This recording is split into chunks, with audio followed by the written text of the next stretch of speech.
चलिए गैस्ट्रोएंटेरोलॉजी के सबसे ज़रूरी टॉपिक्स का एक बहुत ही तेज़ रिकैप करते हैं। ये वो बातें हैं जो न सिर्फ एग्जाम्स में काम आती हैं बल्कि असल ज़िंदगी में, इमरजेंसी में किसी की जान बचाने में भी मदद कर सकती हैं। सोचिए ज़रा, मरीज आता है पेट की शिकायत लेकर, लेकिन डॉक्टर का ध्यान सीधा लिवर पर जाता है। क्यों? क्योंकि पेट की समस्याएं कभी अकेली नहीं आती, वो पूरे शरीर की कहानी बताती हैं। और जैसा कि यहाँ लिखा है, पेट सिर्फ एक अंग नहीं है, ये तो पूरी जिंदगी का कंट्रोल सेंटर है। तो पेट की दुनिया को समझने की शुरुआत करते हैं उसकी सबसे आम, सबसे बेसिक प्रॉब्लम से, एसिड। देखिए, पेट में एसिड का होना ज़रूरी है, लेकिन जब यही एसिड दुश्मन बन जाए तब असली मुश्किलें शुरू होती हैं। इसे ऐसे समझिए कि पेट के अंदर एक लड़ाई चल रही है।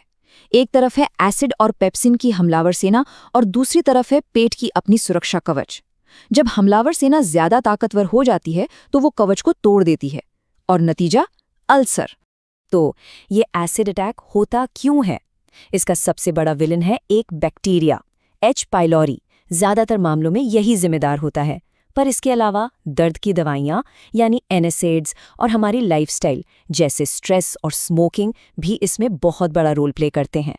अच्छा, अब ये जो स्लाइड है ना, ये बहुत बहुत ज़रूरी है। ये वो क्लासिक सवाल है जो आपको हर जगह मिलेगा। सीधा सा फर्क है। अगर मरीज कहता है कि भाई खाना खाने से दर्द में आराम मिलता है, तो ये है ड्यूडेनल अल्सर। और अगर खाना खाते ही दर्द बढ़ जाए तो ये गैस्ट्रिक अल्सर की तरफ इशारा करता है। बस ये एक बात याद रख ली तो डायग्नोसिस कितना आसान हो जाता है। ये सिर्फ कही सुनी बात नहीं है, ये मरीजों का असल अनुभव है। जब पेट का एसिड अपनी हदें पार करके ऊपर की तरफ खाने की नली में भागता है तो जो सीने में जलन होती है ना, बस उसी को कहते हैं GERD, यानी गैस्ट्रो एसोफेगल रिफ्लक्स डिजीज। लेकिन GERD को सिर्फ एक मामूली एसिडिटी समझने की गलती बिल्कुल नहीं करनी चाहिए। ये आगे चलकर बहुत खतरनाक हो सकता है। क्यों? क्योंकि बार बार एसिड के अटैक से खाने की नली के सेल्स खुद को बचाने के लिए अपना रूप बदल लेते हैं। इसी बदलाव को बैरेट का ईसोफेगस कहते हैं और ये कैंसर से ठीक पहले की स्टेज है। एसिड की बात हो गई, अब चलते हैं पेट के दूसरे बड़े खिलाड़ी की तरफ, लिवर। और लिवर की सबसे डरावनी बात यह है कि ये चुपचाप फेल होता है। जब तक लक्षण सामने आते हैं, अक्सर बहुत देर हो चुकी होती है। इस परिभाषा में एक शब्द सबसे महत्वपूर्ण है, अपरिवर्तनीय, मतलब इर्रिवर्सिबल। सिरोसिस का मतलब है कि लिवर के सेल्स इतने डैमेज हो चुके हैं कि वो अब कभी ठीक नहीं हो सकते। वो बस स्कार टिश्यू यानी एक घाव बनकर रह गए हैं। तो सिरोसिस तक बात पहुंचती कैसे है? इसके 3 मुख्य विलन हैं। पहला और सबसे जाना माना है शराब। दूसरा है वायरल इन्फेक्शन, खासकर हेपेटाइटिस B और C। और तीसरा, जो आजकल बहुत तेजी से बढ़ रहा है, वो है NAFLD, यानी non alcoholic fatty liver disease. तो जब लिवर काम करना बंद कर देता है तो क्या होता है? एक डोमिनो इफेक्ट शुरू हो जाता है। एक के बाद एक शरीर के सिस्टम्स फेल होने लगते हैं। इसको स्टेप बाय स्टेप समझते हैं। सबसे पहले हुआ सिरोसिस, लिवर सख्त हो गया। अब जो खून लिवर से होकर गुजरता था उसका रास्ता रुक गया। इससे पोर्टल वेन में प्रेशर बढ़ गया, जिसे हम कहते हैं पोर्टल हाइपरटेंशन। अब रुका हुआ खून नए कमजोर रास्ते ढूंढेगा, जिससे नसें फूल जाती है, जिन्हें वेरिसीज कहते हैं।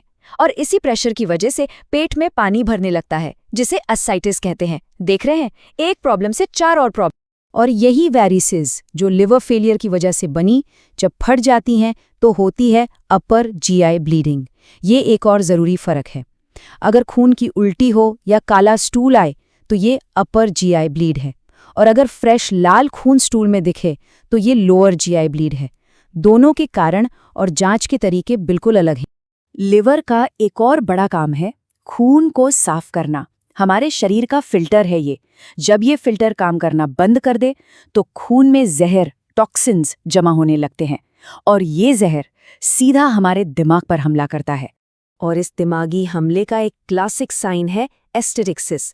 मरीज के हाथों में एक अजीब सा फड़फड़ाता हुआ कंपन होता है, जिसे फ्लैपिंग ट्रेमर भी कहते हैं। अगर किसी कंफ्यूज्ड मरीज में ये साइन दिखे तो तुरंत हेपेटिक एन्सेफेलोपैथी के बारे में सोचना चाहिए। अच्छा, तो हमने एसिड और लिवर की बड़ी बड़ी बातें कर ली। अब जरा कुछ और ज़रूरी इन्फेक्शन और सूजन वाली बीमारियों पर भी नज़र डाल लेते हैं। हेपेटाइटिस की बात करें तो ये टेबल सब कुछ साफ कर देता है। बस इतना याद रखिए, ए और ई आते हैं गंदे खाने पानी से, vowels come from the bowls, ये एक्यूट होते हैं, और बी और सी फैलते हैं खून से, और ये क्रॉनिक यानी लंबी बीमारी बन सकते हैं।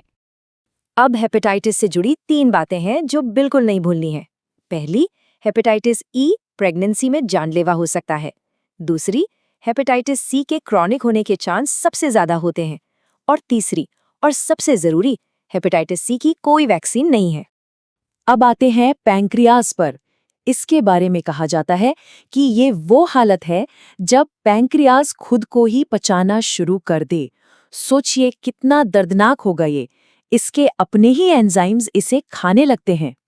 और हाँ, एक और एग्जाम्पल, जब पैंक्रियाटाइटिस को डायग्नोज करना हो तो अमाइलेज और लाइपेज दोनों टेस्ट करवाते हैं। लेकिन याद रखिएगा, लाइपेज ज्यादा स्पेसिफिक है।